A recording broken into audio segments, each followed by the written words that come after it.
control the vertigo.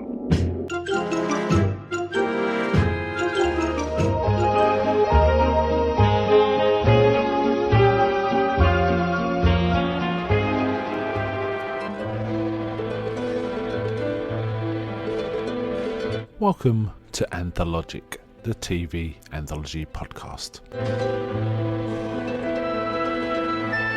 I am your host, Mark.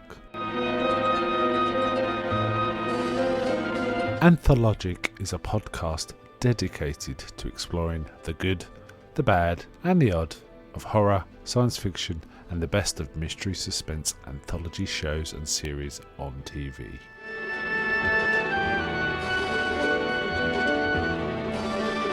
Join me as we slip through the cracks of reality to approach the extremes of experience, where we can peruse the stories and art of a sinister fairground of strange and wonderful rides. And now we go on to the show that is the focus of this particular episode.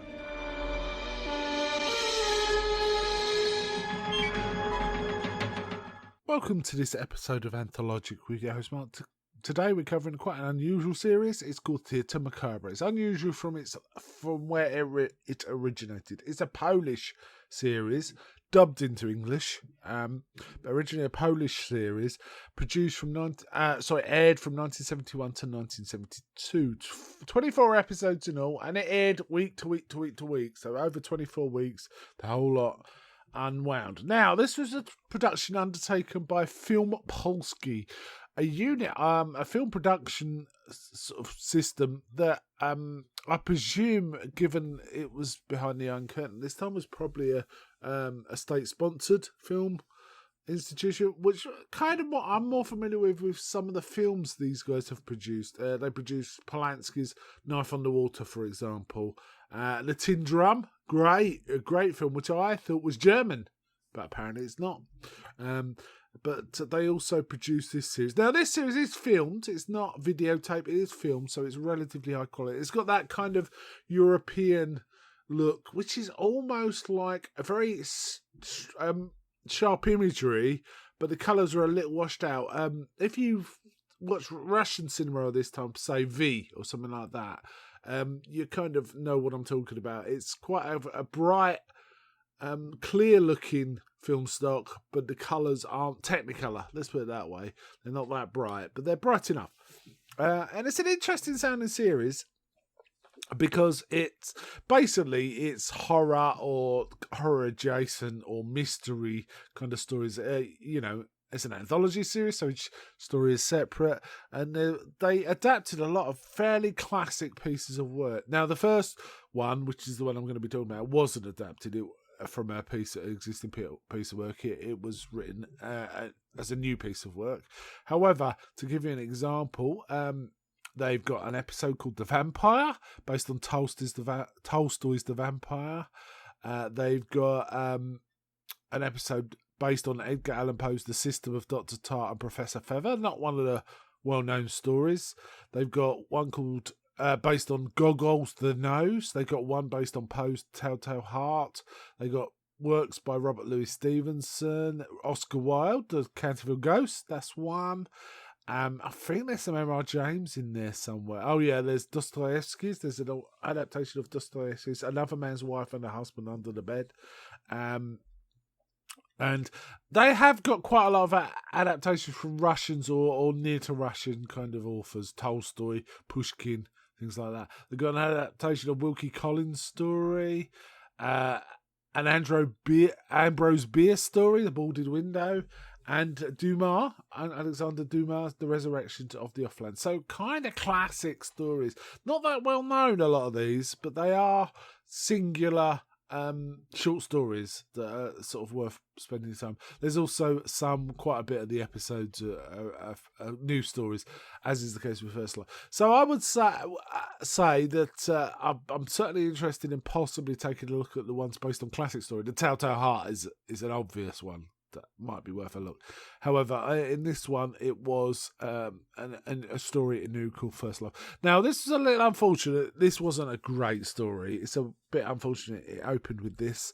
I think I would have preferred one of the early ones. But I always try and do the very first episode available from a series for this particular set of Anthologic.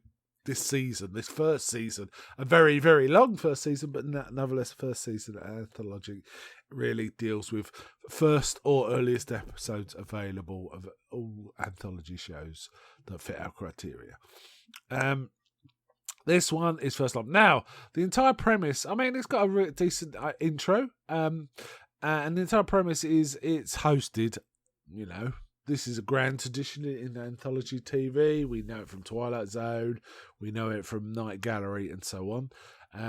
But this one is hosted by Christopher Lee, of all people. And he hosts, I believe, all 24 episodes. He's got a fake moustache for some reason. I don't know. A really big fake moustache. Is in this kind of plush drawing room with a horrible looking chair that looks comfortable enough, but it doesn't. It's kind of a bit of a assault on the senses.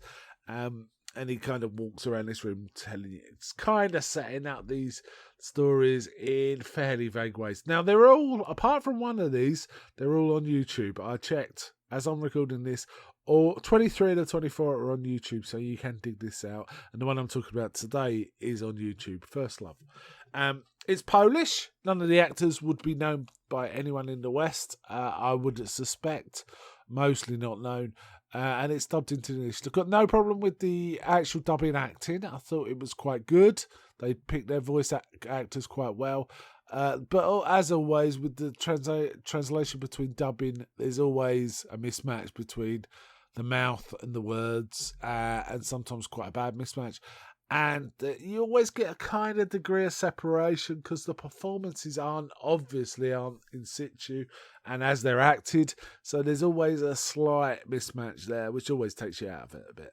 I'm kind of familiar with this kind of sort of Eastern European sort of vibe, though, because a lot of children's TV was weirdly based on, in the UK, was based on sort of some stuff coming from this part of the world.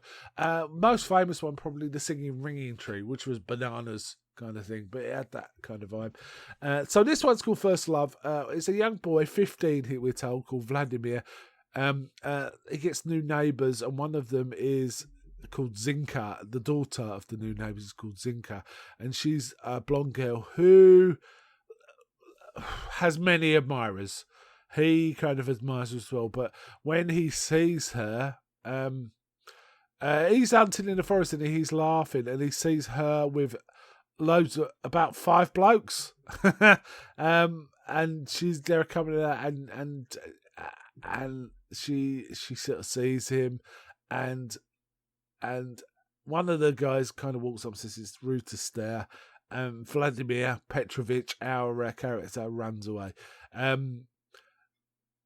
His father asks him how he mentions they've got new neighbours, and apparently his mother knows she's got a letter from them. She's the Duchess of some place, and Zinka's a daughter. Though it's kind of implied she's a princess actually at some points. But his mother sort of suggests that they're kind of down on their luck. They didn't even arrive in their own carriage. And anyway, Vladimir does go over and introduce himself, and she kind of flirts with him. She's flirting with everyone, though. She's like one of those. She sort of, she then starts kind of bossing him about when they're just them together. She makes him help her knit. And he says you must obey everything. She says you must obey everything I say, and all this kind of stuff. But then someone mentions that someone's got a kitten, and she kind of leaves him in the lurch, and he's kind of downhearted because he's 15, feels everything, right? Apparently the family come to dinner. Apparently, I saw this. They come to dinner, and they find out a little bit more about the family. Anyway, Zinka is kind of playing games with the young lad, really. The sort of men she's got around her are army officers, doctor professionals, 30, 40-year-old men, while she's got this 15-year-old lad, and she kind of plays games with them all. She then makes them get a ticket, and they have a game, and whoever wins gets the ticket, which means they get to kiss Zinka's hand. She's kind of making them jump through hoops. The boy gets it, and one of the suitors wants to buy it, but he doesn't do it. Then Vladimir's, for some reason that's not really explained, he's walking on the top of these buildings, and Zinka says, "If you really love me, you jump." And he jumps. He does jump, and it does look quite dangerous. She rushes up, thinks he's been injured, really, really upset, but he's faking. Because she starts to kiss him because she's so upset, but he then reveals he's fake, and she gets really annoyed. And then at one point, bizarrely, she pulls out a piece of his hair and sort of talks about what she's going to do with it. Anyway, this kind of transpires. There's something going on, but we never quite know what. And then in the end, Vladimir goes hunting with his father, and then his father pulls up and says, "Wait here, I've got something to do." And we see his father have an assignation with Zinka, so his father is carrying on with Zinka, and there is some suggestions earlier on that Zinka's meeting a man in the woods and all this, and then Vladimir's kind of sad, and it ends. So you think there's going to be some sort of payoff, and there really isn't much. There's a twist, but it's not that well paid off. But yeah, it's not very good. It's okay. I mean, it's only 25 minutes. These are only 25 minutes. But I will probably try dip into some of the other ones. I'm particularly interested in things like The Telltale Heart. And The Vampire sounds kind of cool. Just the title, right? And the stuff based on Poe sounds like it could well be worth a watch. The only one I couldn't find was an episode called The Raja's Diamond, which was based on a Robert Louis Stevenson short story. But the rest of them seem to be available on YouTube. Yeah. Okay. Christopher Lee's presenting. That's probably the big plus. He's obviously speaking in his own voice, talking with authority. Otherwise, the rest of the cast are dubbed. The acting, I've got no problems with. The voice dubbed acting, I've got no problems with. The actual dubbing wasn't great, but it was okay. But there's always this detachment. I always get that detachment when with dub stuff. Sometimes it's fine, especially in animated features. It's fine, but mostly dubbing takes you out of it. Well, it's only really when it's done for comedy it works for me. For comic effect. So okay, not bad, but not the greatest, but an interesting little curio. I think you'd agree. Okay, I'm going to wind it up there. Before I go, may I ask, is anybody out there? I'm not.